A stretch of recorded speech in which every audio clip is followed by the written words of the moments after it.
नमस्कार मित्रांनो मी विशाल सोनवणे। तर लाडकी बहीण योजनेमध्ये आता सर्वात मोठा बदल झालेला आहे। म्हणजे याच्यामध्ये काही नवीन अटी आता घातलेल्या आहेत, कारण लाभार्थी यादीमध्ये भरपूर महिला या संजय गांधी निराधार योजनेच्या आहेत आणि काही महिलांनी चुकीच्या पद्धतीने फॉर्म भरून म्हणजेच आधार कार्डवरती जन्मतारीख वेगळी आहे आणि दाखल्यावरती वेगळी जन्मतारीख आहे, अशा महिलांची सुद्धा पात्रते यादीमध्ये नाव आलेले आहेत। त्याच्यामुळे सरकारने नवीन अटी घातलेल्या आहेत, जेणेकरून खरे लाभार्थी आहेत ज्यांचे उत्पन्न 2.5 लाखांपेक्षा कमी आहे, ज्यांच्याकडे पिवळे आणि केसरी रेशन कार्ड आहे, अशा महिलांसाठी खास योजना आहे। परंतु या महिलांची नावं यादीमध्ये आली नसून दुसऱ्याच महिलांची नावं या यादीमध्ये आलेली आहेत। त्याच्यामुळे सरकारने नवीन अटी घातलेल्या आहेत, जेणेकरून खऱ्या लाभार्थ्यांपर्यंत ही योजना पोहोचल। तर भरपूर महिलांचे फॉर्म पात्र ठरलेले आहेत, त्या महिलांच्या खात्यावरती एकूण 4,500 रुपये जमा करण्यात येणार आहेत। परंतु सरकारने याच्यामध्ये काही अटी घातलेल्या आहेत, त्या आपण पूर्णपणे बघून घेऊयात। तर एक गोष्ट लक्षात घ्या, तुम्ही जर या अटी पूर्ण नाही केल्या, जरी तुमचं पात्रते यादीमध्ये नाव आलेलं असेल तरी पण तुम्हाला या योजनेचा लाभ भेटणार नाही।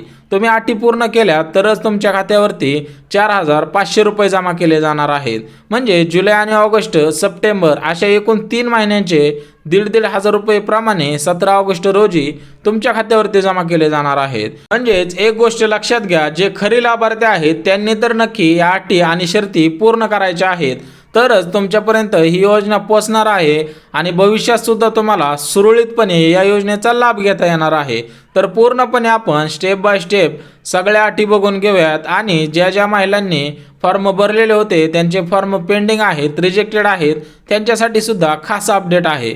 तर सरकारने नवीन अटी काय घातलेले आहेत, एक तर OTP व्हेरिफिकेशन करायचं आहे, दुसरं आधार कार्ड बँक खात्याशी लिंक करायचं आहे, आणि तिसरं मोबाईल नंबर आधार कार्डशी लिंक, आणि चौथं खात्यावरती 1 रुपया जमा। तर एक गोष्ट लक्षात घ्या, पूर्णपणे OTP व्हेरिफिकेशन असू द्या, आधार कार्ड लिंक असू द्या, याच्या माध्यमातून तुमची KYC केली जात आहे। आता KYC म्हणजे काय, तर तुमच्याकडे BPL रेशन कार्ड म्हणजेच पिवळे रेशन कार्ड किंवा केसरी रेशन कार्ड आहे आणि तुमचे उत्पन्न 2.5 लाखांपेक्षा कमी आहे, अशा खऱ्या लाभार्थ्यांपर्यंत ही योजना पोहोचावी। त्याच्यामुळे सरकारने 2 दिवसच आधी ही अट घातलेली आहे, जेणेकरून तुमच्यापर्यंत ही योजना पोहोचल। आता OTP व्हेरिफिकेशन म्हणजे काय, एक एक मुद्दा समजून घेऊया, तुमच्या पण लक्षात येईल आणि तुम्हाला पण फॉर्म भरायचा राहिला असेल तरी पण तुम्हाला काय अडचण येणार नाही। परंतु एक गोष्ट लक्षात घ्या, तुम्हाला 17 ऑगस्टला पैसे कोणते भेटणार आहेत, तर ज्या महिलांचे फॉर्म 14 ऑगस्टच्या रात्री 12 वाजेपर्यंत पात्र ठरतील अशा महिलांना एकूण 3,000 रुपये दिले जाणार आहेत। म्हणजेच एक गोष्ट लक्षात घ्या, तुमचा फॉर्म हा 14 ऑगस्टच्या आधी पात्र ठरला पाहिजे।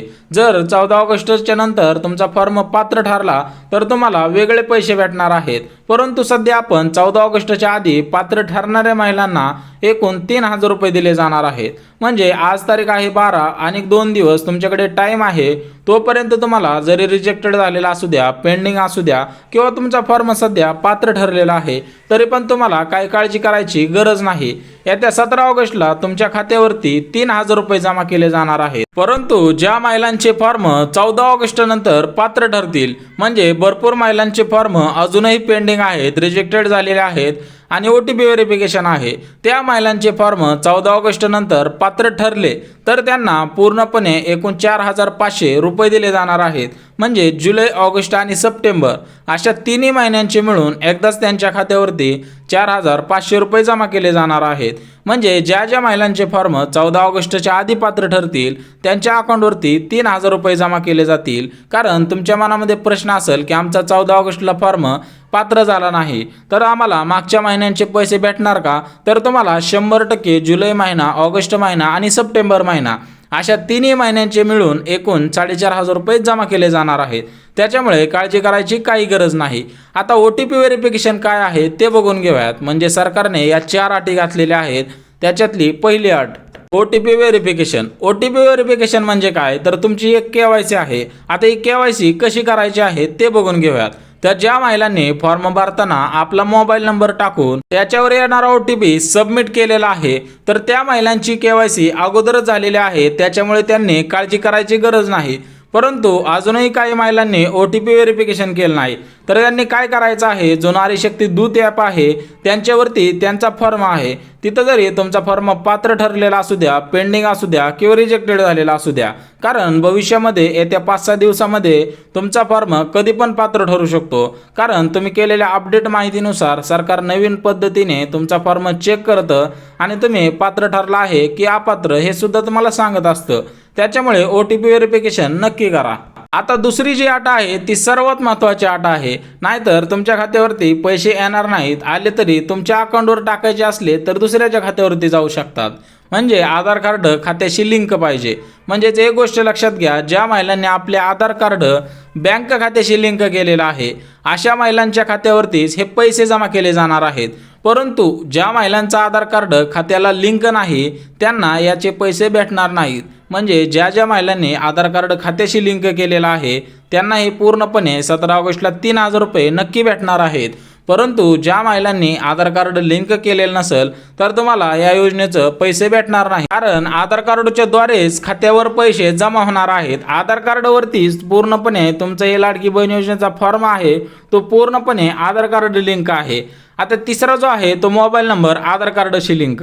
तर ज्या महिलांनी आपला मोबाईल नंबर आधार कार्डशी लिंक केलेला आहे त्या महिलांच्या खात्यावरती 17 ऑगस्टला पैसे जमा होणार आहेत, परंतु ज्या महिलांनी अजूनही केलेलं नसेल त्यांनी सुद्धा लवकरात लवकर करा, कारण आधार कार्ड लिंक मोबाईल नंबर असणं गरजेचं आहे, कारण आधार कार्डच्या द्वारेच तुमच्या अकाउंटवरती पैसे येणार आहेत आणि ते पैसे जमा झाले आहेत की नाही तुम्हाला मेसेजद्वारे कळणार आहे। आता मोबाईल नंबर तुम्ही येत्या 2 ते 3 दिवसानंतर सुद्धा अपडेट करू शकता आणि तो आधार कार्डशी लिंक करू शकता, त्याच्यामुळे जास्त काय टेन्शन घ्यायची गरज नाही। मोबाईल नंबर तुम्ही थोडा लेट केला तरी पण चालेल, परंतु आधार कार्ड खात्याशी लवकरात लवकर लिंक करून घ्या, कारण माझं स्वतःचं सजेशन राहील आधार कार्डच्या द्वारेच तुमच्या खात्यावरती पैसे जमा होणार आहेत, कारण जरी तुम्ही अकाउंट नंबर दिलेला असेल त्याच्यामध्ये एखादा जरी अंक चुकलेला असेल तर भविष्यामध्ये सुद्धा तुम्हाला पैसे भेटणार नाहीत आणि आताचे सुद्धा पैसे दुसऱ्याच्या खात्यावर जाऊ शकतात।